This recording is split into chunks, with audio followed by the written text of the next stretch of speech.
हमने वीडियो को काटना है तो उसके काटने का तरीका क्या है, यहाँ पर मैंने रख दिया इसको। और कैंची वाला ऑप्शन ये देखिए मौजूद है, इसको मैं सिलेक्ट करता हूँ तो बाईं जानिब वाला मतलब इस जानिब से मैंने काटना है तो ये इस तरफ वाली जो कैंची है सबसे टॉप पर ऊपर जो है सबसे ऊपर, उसी को मैंने सिलेक्ट करना है। तो ये देखिए सिलेक्ट किया तो वो उतनी वीडियो कट चुकी है। अब मैंने आपको ये मैंने बैकग्राउंड काट दिया है। ये वीडियो को सिलेक्ट करते हैं, ये देखिए यहाँ तक वीडियो को काटना है तो अब हमने कैंची वाले ऑप्शन से ऊपर वाले ऑप्शन से इसको काट दिया। ये देखें अब आपने इसको बराबर पे लेकर आना है, क्योंकि अब देखें यहाँ से हमने वीडियो को काटा था तो ये वो शुरू से बैकग्राउंड तो उतना ही मौजूद है लेकिन वीडियो नीचे से कट चुकी है। अब वीडियो को आपने इसके बराबर लेकर आना है, वरना जब आप चलाएंगे तो पहले बैकग्राउंड ही चलता रहेगा, उसके बाद वीडियो बाद में आएगी। तो इसको बराबर पे लाने के लिए वीडियो को थोड़ी देर दबा कर रखें और इस जानिब इसको लेकर आ जाएं इस तरह से। अब आपने अगर दूसरी जानिब से वीडियो को काटना है, मतलब इस तरफ से काटना है, तो आपने इसको यहाँ पे वीडियो को पहले सेलेक्ट कर लेना है। जितनी आपने वीडियो आखिर से काटनी होगी उतने पे रखें और उसके बाद कैंची वाले ऑप्शन से सिलेक्ट करें और इसको यहाँ से सिलेक्ट कर दें। ये बाईं जानिब से हमने इस जानिब से काटनी है तो ये इस तरफ वाली कैंची को सिलेक्ट करते हैं तो ये देखिए कट चुकी है और इसको यहाँ से ओके कर दें। ये तो तरीका था दाएं और बाएं जानिब से। अगर आपकी वीडियो दरमियान में से एक हिस्सा ख़राब है और उसको आप निकालना चाहते हैं तो उसका तरीका क्या है, आपने सेंटर में जहां से वीडियो ख़राब होगी वहां पर आपने वीडियो को सिलेक्ट करना है।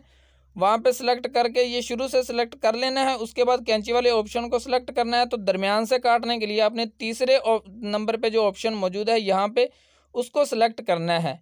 यहाँ पर सिलेक्ट किया, ये वीडियो का एक हिस्सा बन चुका है। अब यहाँ से हमने एक और हिस्सा बना लेना है जो के दरमियान वाला होगा। तो हमने यहाँ पे सिलेक्ट किया, कैंची वाले ऑप्शन को सिलेक्ट किया और सबसे नीचे वाले को सिलेक्ट करके इस तरह से इसका ये हिस्सा बना देना। ये देखें अब दरमियान वाला हिस्सा एक अलहदा हो चुका है। तो आपने उस दरमियान वाले हिस्से को पहले सिलेक्ट कर लेना है और यहाँ पर ये डिलीट का ऑप्शन मौजूद है, यहाँ से इसको डिलीट कर देना है।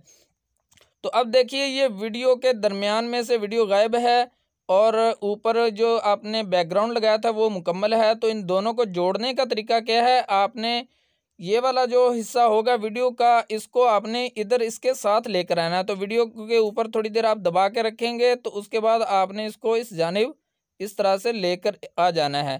तो अब देखिए ये बराबर हो चुके हैं, इस तरह से आप इसको जोड़ सकते हैं। तो आप हमारे चैनल पर जुड़े रहिए, इंशाल्लाह आपको वीडियो एडिटिंग का मुकम्मल कोर्स सिखा दिया जाएगा। वीडियो अच्छी लगी हो तो लाइक कीजिएगा दोस्तों। अगर आपने इसको सेव करना है तो सेव करने का तरीका भी मैं आपको बता देता हूँ। ये शेयर वाले ऑप्शन को सिलेक्ट करना है, शेयर वाले ऑप्शन को सिलेक्ट करके उसके बाद आप यहाँ पर क्वालिटी अपनी सिलेक्ट कर सकते हैं। फुल एचडी में रखना है तो यहाँ पे सिलेक्ट कर लें। ये वीडियो छोटी सी थी तो इसलिए यहाँ पर ये 5 MB का ऑप्शन आ रहा है, ये 5 MB की है। अगर आपके पास वीडियो बड़ी होगी तो फुल एचडी में बनाएंगे तो MB बहुत ज़्यादा बन जाएगी। तो हम तो आमतौर पे यहाँ पे सिलेक्ट करके रखते हैं ये वाले HD, फुल एचडी नहीं बल्कि लो एचडी जो होती है उसी को सिलेक्ट करते हैं। और उसके बाद ये एक्सपोर्ट वाला ऑप्शन मौजूद है, इसको आपने सिलेक्ट करना है। तो ये देखिए यहाँ से एक रेड कलर की पट्टी ये चल पड़ी है।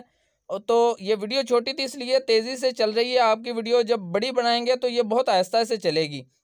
तो ये आपकी वीडियो मुकम्मल बन चुकी है और आपकी गैलरी में सेव हो चुकी है। दोस्तों वीडियो अच्छी लगी हो तो लाइक कीजिएगा, चैनल पर पहली मरतबा आए तो सब्सक्राइब कीजिएगा। दुआओं की दरख्वास्त, अगली वीडियो में मिलते हैं। अस्सलाम वरहमतुल्लाह।